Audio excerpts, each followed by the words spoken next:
Chantal, ce message s'adresse à toi. Chantal, tu sors de la rue. Chantal Biya. Tu sors de la rue, tu connais la misère. Tu as connu la misère. La vraie Comment misère. ça se fait qu'au jour d'aujourd'hui, tu n'as pas pu défendre la cause du peuple? Chantal. Chantal Biya, quand j'ai su que tu devais être une mauvaise femme, c'est quand tu es allée à la présidence, tu as fait tuer Anita, tu as fait tuer Elise Hazard, tu as fait tuer Fabrice Nkwayeb, tu as fait tuer toutes tes copines, c'est moi Madeleine Dami qui te parle, tu as fait tuer toutes tes copines avec qui tu es allée à Ambassi. Chantal Biya, on se connaît Chantal Biya, et je suis étonnée qu'aujourd'hui, que tu regardes le peuple souffrir, alors que tu traînais devant les clubs pour aller chercher le blanc qui va te donner une vie meilleure. Et tu es tombé sur le président de la République. Et je croyais que tu allais demander au président de regarder ton peuple, ton bas peuple souffrir.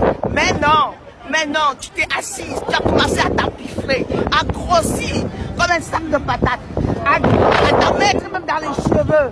Mais c'est pas possible. Le seul souvenir qu'il a pu laisser, c'est la taille de ses coiffures en fait. Donc il faut un musée pour les perruques de Chantal Biya. Bientôt on va avoir un musée avec Paul Biya dans sa chambre à tout. Bientôt on va avoir un musée pour les perruques de Chantal Biya. Je t'assure. Pendant 30 ans, nous avons ces perruques. Nous n'avons rien à faire de ces perruques. Nous, on avait besoin des hôpitaux, on avait besoin des routes, on avait besoin de l'eau à boire. On avait besoin de tout ça, mais rien. Chantal Biya, tous les jours, la tantignasse là, Les enfants que tu accouches sont en train de mourir dans le nord-ouest sud-ouest. Tu ne t'es jamais rendu dans le nord-ouest sud-ouest. Dans les hôpitaux, tu ne t'es jamais rendu. Tes enfants sont réfugiés au Nigeria. Ils sont réfugiés au Nigeria. Donc notre peuple va appartenir maintenant au Nigeria. Hein, Chantal Biya? Et tu te dis, mère, de toutes les façons, il n'y a qu'à voir comment ta fille, Brenda, a tourné pour comprendre que tu n'es pas une bonne mère.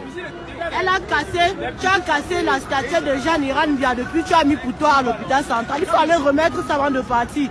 Parce que nous ne te reconnaissons pas. Et tu as cassé le rêve de tous les Camerounais. Tu as cassé le rêve des jeunes Camerounais, de tous les enfants, tous les dignes fils du Cameroun. Tu es de partir mettre ton hôpital où il y a Iran Biya. Tu allais casser la photo d'Iran Biya. Tu as mis pour toi. Tu es une mauvaise femme, Chantal Biya. Tu es une mauvaise femme. Le Cameroun ne manque pas de terrain. Tu aurais pu aller construire ton hôpital n'importe où, en respectant pour Iran Biya, qui était ta coépouse. Tu as cassé son image, tu as détruit pour te construire ta part. C'est la même chose que ton mari Paul Biya a fait avec Ahidjo. Il refuse que le corps d'Ahidjo revienne au Cameroun. Décidément, vous êtes là contre des personnes qui ont été là avant vous. Vous voulez tuer l'existence de ces personnes, même le cadavre ne doit plus exister en fait. Vous avez passé 36 ans à mentir aux Camerounais. Maintenant, la vérité vous a rattrapé. Le mensonge a beau avoir des longues jambes. La vérité a fini par vous rattraper. Aujourd'hui, vous allez payer le prix de tous ces mensonges pendant 36 ans. C'est la gueule, Chantal Biya. Parce que Paul Biya, tu as 86 ans, Chantal Biya n'a que 42, tu veux rester encore au pouvoir pour qu'elle vieillisse au pouvoir avec toi. Il n'y a plus le temps. Nous ne voulons plus d'elle. C'est fini. Vos enfants ne vont pas vieillir à étudier. Ni Chantal Biya, elle va quitter avec ses 42 ans et le reste qui lui reste à vivre, on va la montrer comment ça se passe. Elle va goûter la souffrance des enfants camerounais. Nous sommes les femmes qui enfantons. Chantal Biya, tu connais la douleur de l'enfantement, mais tu te concentres, tu restes chez toi. Quand on ouvre le ventre des femmes à la Kentini, tu restes chez toi. Quand on vole l'enfant de Vanessa Tchatchou, tu ne dis rien. Tu restes chez toi. Quand les mères pas dorment dans les forêts, tu restes chez toi. Quand les bébés dorment dans les forêts, tu ne dis rien, tu n'interviens pas. Tu ne fais rien du tout. On ne fait lui. Tu n'as jamais parlé à cause de cette dame. On te voit seulement quand il faut prendre des photos avec les footballeurs. On te voit seulement quand il faut prendre des photos avec les Paris Hilton. On te voit seulement quand il faut partir aux États-Unis, quand il faut payer le dernier Chanel, quand il faut payer le dernier Dior. C'est là qu'on entend parler de toi, Chantal Biya. On entend parler de toi nulle part.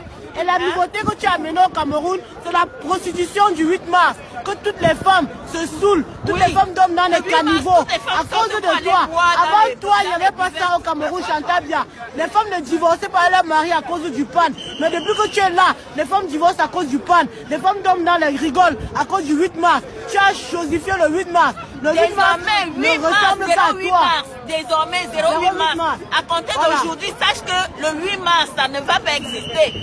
Pour aucune femme, ni au Cameroun, ni dans le monde entier, c'est terminé. C'est terminé le 8 mars, Chantal Bia. Toi et ta prostitution, tu retournes dans ton trou, tout simplement.